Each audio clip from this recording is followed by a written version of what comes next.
जयहरी. एकादश स्कंध भाग 181. 19व्या अध्यायामध्ये नाथांनी सद्गुरूंवर त्र्यंबकाचं रूपक रचलं आहे. नाथ महाराज म्हणतात, ओंकार स्वरूप सद्गुरूंना नमस्कार असो. हा त्र्यंबकरूप सद्गुरू त्रिगुणरूप त्रिपुराचा वध करतो आणि ब्रह्मगिरीवर राहतो. त्याच्या अनाहत शब्दाचा डमरू मोठ्यानं गजर करतो. तसंच कर्मकांड आणि ज्ञानकांड यांच्या रूपानं त्यातून वेद बाहेर पडतात. त्याच्या हातातील खटवांग धनुष्य हा जीवपणा भंग करून सोडतो. म्हणजे जीवदशा ही राहतच नाही. कामदेवाला जाळून मग तो स्वरूप प्राप्ती करून घेतो. त्याच्यामधून चितगंगेचा प्रवाह वाहतो आणि साऱ्या जगाला पवित्र करून सोडतो. दिसणारे 2 डोळे आणि तिसरा गुप्त ज्ञाननेत्र असा तो त्रिनेत्र आहे. तो कोण? तो सद्गुरू आहे.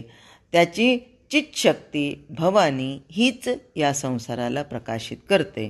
विष्णू आणि ब्रह्मा तोच खरा, परंतु संहार करणारा मुख्य रुद्र तोच आहे. नामरूपांचा आकार मोडून तो सर्व जीवांना एकरूप करून सोडतो. शिव शिव म्हणून मनापासून त्याच्या पायी लागताच आत्मदर्शन होऊन गुरु शिष्य पण लयास जातं. इतकंच नाही तर त्रिगुणात्मक सर्व दृष्टी नाहीशी होऊन स्वानंदाशी मिठी पडते. आणि खरं म्हणजे हा नाथ महाराजांचा स्वानुभव आहे.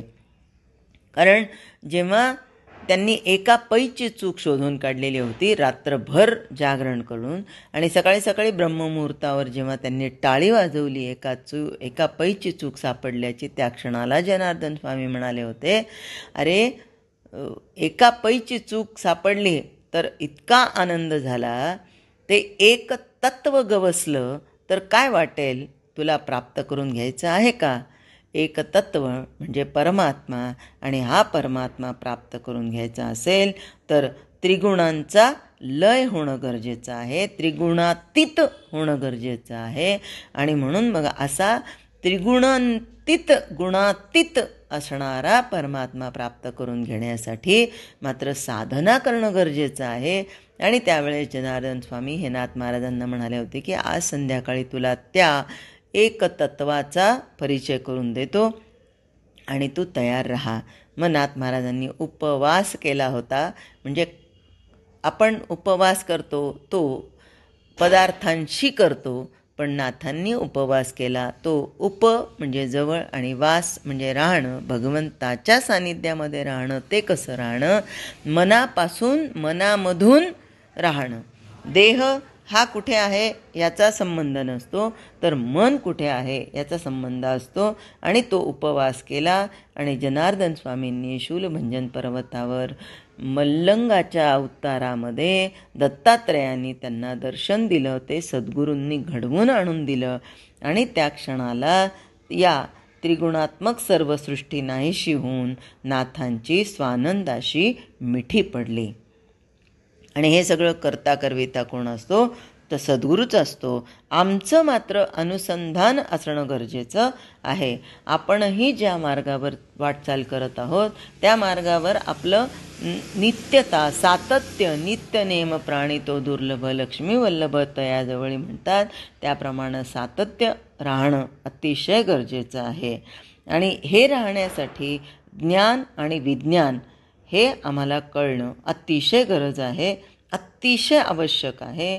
मानवी जीवनात ज्ञानाला केव्हाही अत्यंत महत्त्व असतं.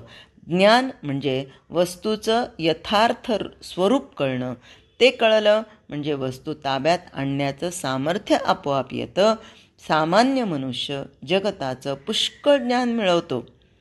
त्यामुळं वस्तूवर ताबा हा चालून परिस्थिती पुष्कळशी ताब्यात येते. सध्या या ज्ञानाला विज्ञान असं म्हणतात. परंतु विज्ञानानं मिळालेल्या सामर्थ्याचा उपयोग करणारा जो मी, त्याचं यथार्थ स्वरूप कळल्याशिवाय मानवी जीवनात खरं समाधान प्राप्त होत नाही. आणि म्हणूनच आपल्या सगळ्यांच्या विचारामध्ये सातत्याने ही जर ओवी आली, याचं जर चिंतन झालं, ही सगळ्या ग्रंथांचं सार असणारी ओवी. मी कोण कोठील कुठे मज लागी जाणे, काहे जगात घडले मम साच येणे. याचा विचार करिता शिणलो दयाळा, सांगून ते सुखी करा मज स्वामी राया. सद्गुरुनाथ महाराज की जय. मी त्याचं यथार्थ स्वरूप कळल्याशिवाय मानवी जीवनात खरं समाधान प्राप्त होत नाही. आणि म्हणून आधी स्वतःचं ज्ञान करून घ्यावं असा सर्व संतांचा आग्रह असतो. आत्मज्ञानालाच परमार्थ असं म्हणतात. नाथांच्या सारख्या संतांचे ग्रंथ यथास्थित कळण्यास असं लक्षात ठेवावं की त्यांचं संपूर्ण विवेचन हे एका आत्मज्ञानाभोवतीच केंद्रित झालेलं असतं. नीतीचं वर्णन असो की सामाजिक समस्यांचं विवेचन असो, मानसशास्त्राचं लक्षण असो की ब्रह्मस्वरूपाचं विश्लेषण असो, प्रत्येकात आत्मज्ञान केंद्रस्थानी ठेवून संत विषयाची फोड करतात. इथेही तोच प्रकार आहे. गुरुमुखानं शास्त्रशुद्ध पद्धतीनं वेदांत श्रवण केल्यावर जे समजतं त्याला ज्ञान म्हणतात. स्वतः केलेला स्वयंपाक चाखून पाहिला नाही तोपर्यंत त्याची चव कळत नाही, हे ज्ञान होय. पण हे परोक्ष ज्ञान. पण स्वयंपाकाची गोडी स्वतः चाखून पाहिली म्हणजे जे कळतं ते विज्ञान होय, म्हणजे अपरोक्ष ज्ञान होय. एकदा 10 जणं होडीतून या तीरावरून त्या तीरावर गेले आणि तिकडे तीरावर उतरल्यानंतर त्यांच्यामधला एक शहाणा होता. तो म्हणाला होता की अरे आपण 10च्या 10 आलो का, एकदा मोजून तरी बघू. मोजताना त्याला 9च दिसत होते, कारण तो स्वतःला मोजत नव्हता ना. मी हा त्याच्यामध्ये त्यांनी घेतलेला नव्हता. आणि मग सगळे रडायला लागले. एक बुडाला, एक बुडाला, एक 10वा बुडाला, 10वा बुडाला, 10वा बुडाला. एक स्वामी आले तिथून जात होते आणि त्यांनी विचारलं की रडायला काय झालं. तर त्यांनी सांगितलं आमच्यातला 10वा बुडाला, मेला, म्हणून आम्हाला दुःख होतं आहे, आम्ही त्या तीराहून या तीरावर आलो. त्या स्वामींनी ओळखले हा अतिज्ञानी आहे. स्वामींनी हातात काठी घेतली आणि हातात काठी घेऊन सांगितले तुमच्यात 10वा आहे. वा वा वा वा वा, 10वा आहे, 10वा आहे. परोक्ष ज्ञान झालं, आनंद झाला सगळ्यांना. पण मग तो ज्ञानी म्हणाला अहो पण 10वा कुठे आहे. म्हणे तुम्ही रांगेत उभं राहा, मी 10वा शोधून देतो तुम्हाला. आणि 1 2 3 4 असं 9 जणांच्या डोक्यावर काठी मारली आणि जो अतिज्ञानीपणा दाखवत होता त्याच्या डोक्यावर जास्त जोरात काठी मारून दाखवली हा 10वा आहे. आणि मग ते अपरोक्ष ज्ञान त्याला झालं. या पद्धतीने हे संत हे आम्हाला आधी ज्ञान करवून देतात. तर्काच्या जोरावर वेदशास्त्रांचा अभ्यास करून आत्म्याचं खरं स्वरूप आकलन होत नाही. आता याला आपण जर समजून घ्यायचं असेल तर आपण कोण आहोत, आपण प्रापंचिक आहोत. त्यातही बोलणारी कोण आहे, आत्ता तर मी स्त्री आहे. आम्ही स्त्रिया या लग्न झाल्याबरोबर 1-2 वर्षापर्यंत माहिती घेत असतो, कुणाकडून जाणून घेत असतो, कधी पुस्तकं वाचून घेत असतो. मग गरोदरपणाची लक्षणं कशी, त्यामध्ये होणारा त्रास कसा, त्यामध्ये घ्यायची काळजी कशी, हे ज्ञान आम्ही एकत्र करून घेत असतो. पण ज्या वेळेस तो अनुभव येतो ते खऱ्या अर्थाने म्हणजे कसं, तर्काच्या जोरावर वेदशास्त्रांचा अभ्यास करून आत्म्याचं खरं स्वरूप आकलन होत नाही.